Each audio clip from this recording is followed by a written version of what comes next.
Hi, this is Corey McCarthy, and welcome to a new episode of Fit, Formidable, and Fantastic. That's right. Go F yourself and happy Meatless Monday. Now, I got an episode here that I've just been hankering to get out, and it's from a hot topic, actually. I was going to do another installment of stupid shit that meat eaters say, but I just stumbled upon something else to cover this week. So, this past week, a particular blog was brought to my attention, and I wanted to address it. It's a blog by a woman calling herself Erika Awakening, and the subject is My Breakup with Veganism. And then it continues, the title says, I'm now an ex-vegan. Now, I've linked that blog below in the descriptions for those of you who wish to read it for some background if you haven't already, but it's been circulating so much that I'm sure most of you out there who are at least tuning into my Meatless Monday episodes are probably fully aware of it, as it's caused some heat. Now, I didn't know who this person even was at first, but it seemed to be causing an uproar in various vegan groups on Facebook, so I figured I'd give it a read and respond on my channel with my thoughts on the matter. Now, as I said, I don't know this blogger, so this is purely a response to what she says in her blog, and this is not a personal attack in any kind of way, and I'm trying to refrain from any kind of personal attacking her because I don't know the woman, okay? I've only read this one blog entry, and I'm going entirely by that, so I'm basically focusing on her blog, that entry.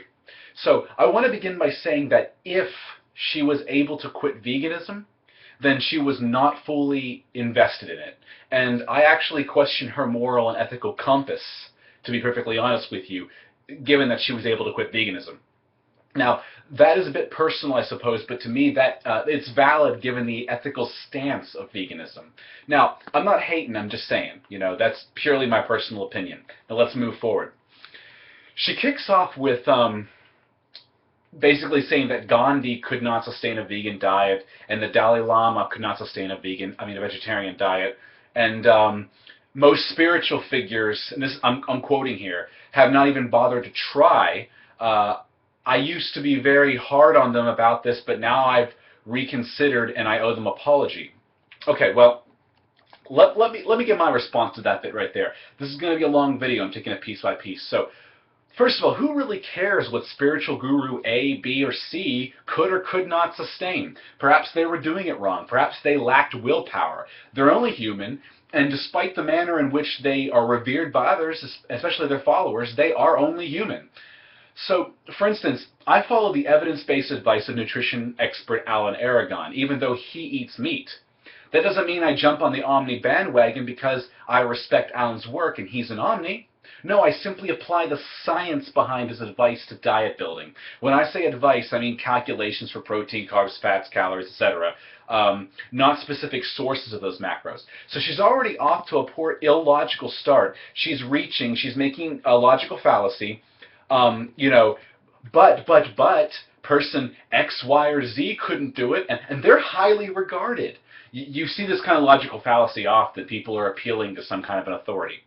So anyway, she continues with health woes from her stint as a vegan, such as lethargy, painful joints, cramps, poor healing, poor hair, off muscle tone, sensitive teeth, etc. And she chalks that all up to a lack of DHA and EPA from diet.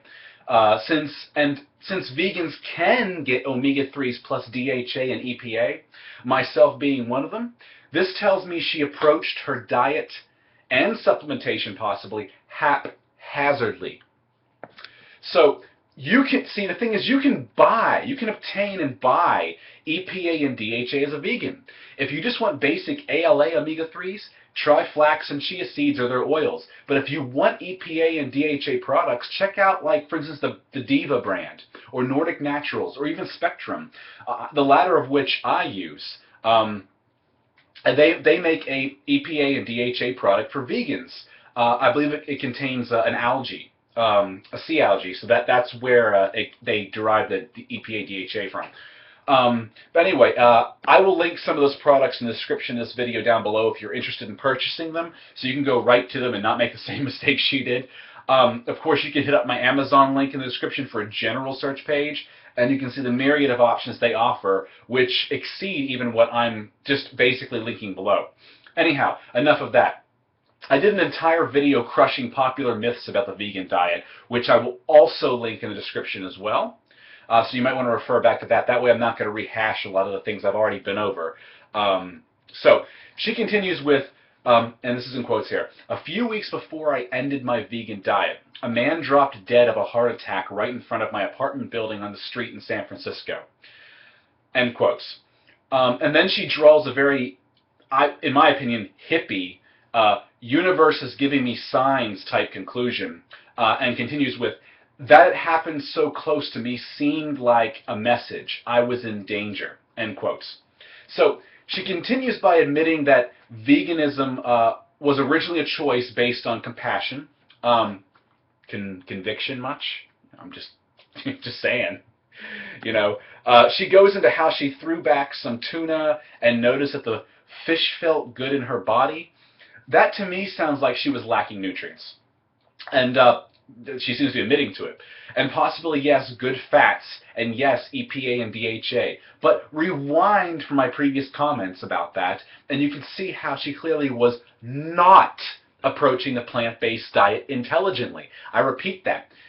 Erika Awakening was not approaching the plant-based diet intelligently. Clearly not exploring all avenues for her health, and thus she gets ill, she blames veganism, and falls from ethical grace right into a can of murder. Anyway, she continues. She said she even went to a Whole Foods to purchase certified humane eggs, in quotes, which gives me a laugh, actually, because all vegans have learned that these labels are actually deceptive in order to make you feel fine about your poor purchasing decision. And I will link one of the topics, this top search results from Google in the description with some more reading on that matter. Anyway, after this she goes into how she was lacking taurine from her vegan diet. First of all, taurine is not an essential nutrient. Your body can produce it. It is made from cysteine, which is a semi-essential amino acid, and if you're eating enough protein for your body and your goals, you will get ample cysteine by which to produce taurine. Now, for an inactive person or someone basically of average activity level, 0.4 grams of protein per pound of lean body weight, that is, per day is the RDA minimum. If you're actively into endurance sport, you might want to consider bumping that to 0.46 up to about 0.73 grams of protein per pound of lean body weight. And if you're actively lifting weights in some capacity, you want to aim for more like 0.91 grams to 1.36 grams of protein per pound of lean body weight. And that's all per day, and there are references in the description of this video to give you research to back all that up. Now, some excellent vegan sources of cysteine, which, as I mentioned before, is a semi-essential amino acid that the body can use to produce taurine. Some excellent vegan sources of cysteine are oats, broccoli, peppers, garlic, Brazil nuts, spirulina, and soy. This stuff was so easily found in a Google search. Why does no one do their fucking research? Yet they're so quick to jump on the blame train, blaming everything and everyone else besides themselves for why their diet or whatever did not work for them. Now, worst case scenario, you can supplement taurine. You can purchase vegan taurine supplements, and if you see the description below for one such product. Now, anyway, back to what she was saying. She continues with two very huge fallacious arguments.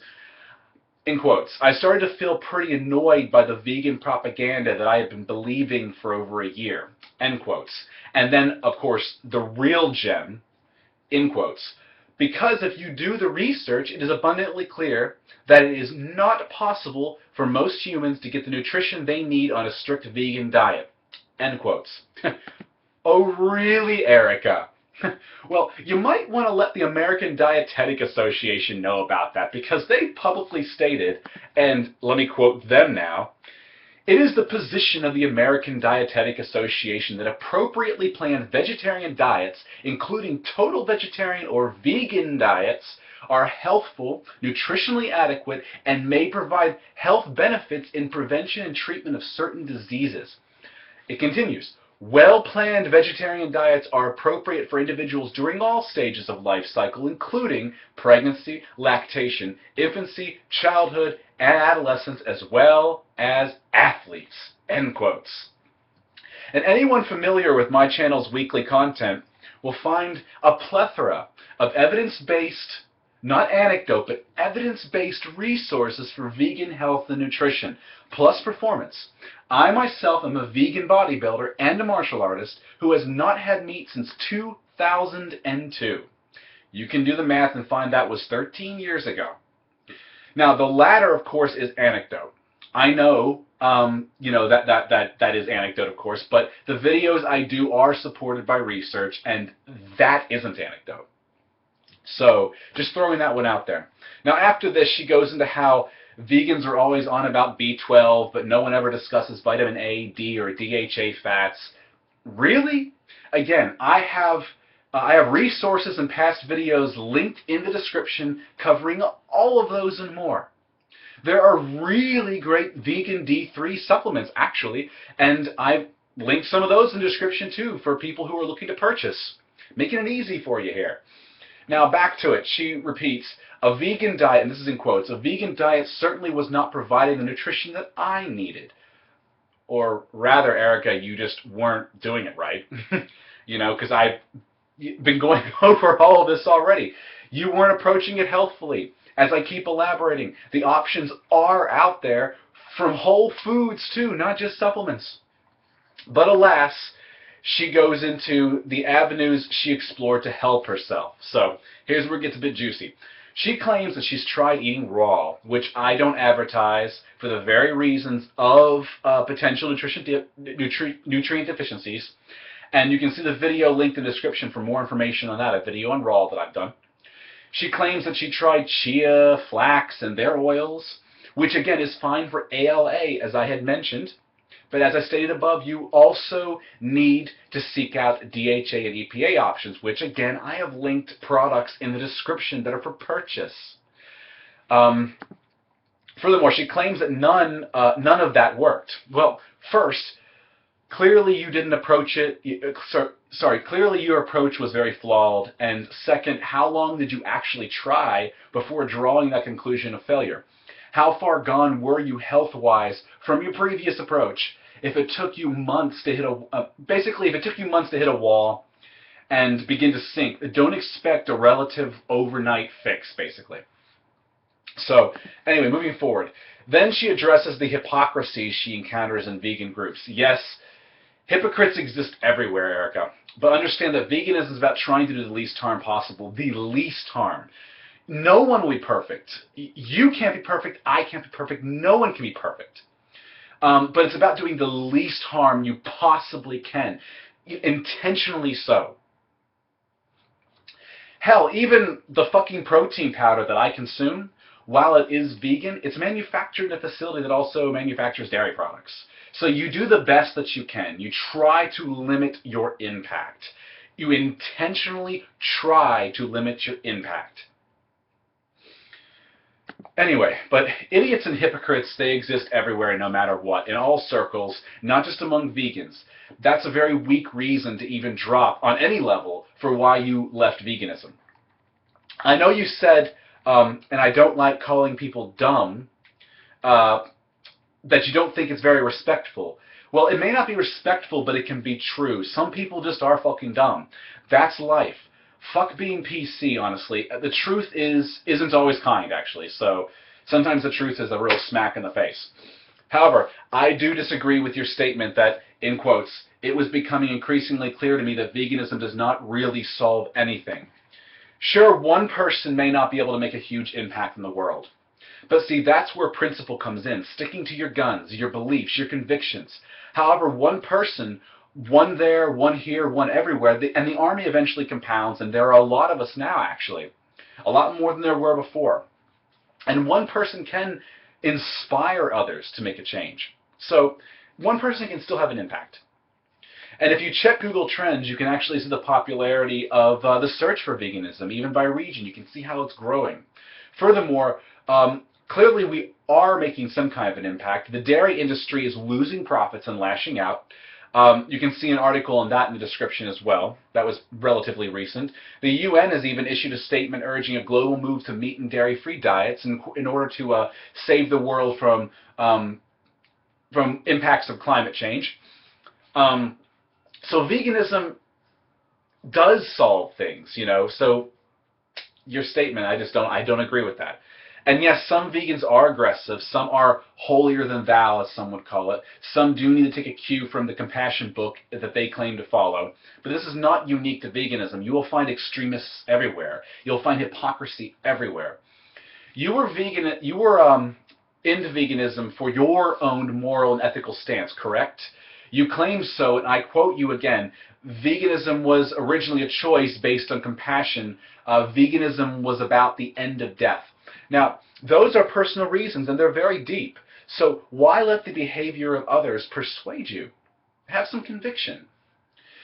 I, too, recognize those aggressive types, but they're them, and I'm me, and I think their approach is wrong, and I'm vocal about that, but their behavior has no impact on my own ethical and moral stance. Anyway, you just rehash at this point in your blog, so I'm going to digress at that point. But you've clearly approached your diet incorrectly. I just want to go over some conclusive statements here. You've clearly approached your diet incorrectly, and thus you're ensuing maladies. But that isn't the fault of a plant-based diet. That's actually the fault of your approach to the plant-based diet, which is all you. That's all you. So put the blame where it is due. Anyway, I don't really have anything else to say in this matter. That really about covers it. I'm sure a lot of you out there might have something you do want to add, and please do drop it in the comments below. Otherwise, I'll see you guys on Friday for a regularly scheduled episode. Until then, stay fit, stay formidable. Look at these vegan guns. God, I tell you about, talk about like losing muscle tone, right, on a vegan diet. Not me. And stay fantastic. Didn't forget it. Anyway, take care.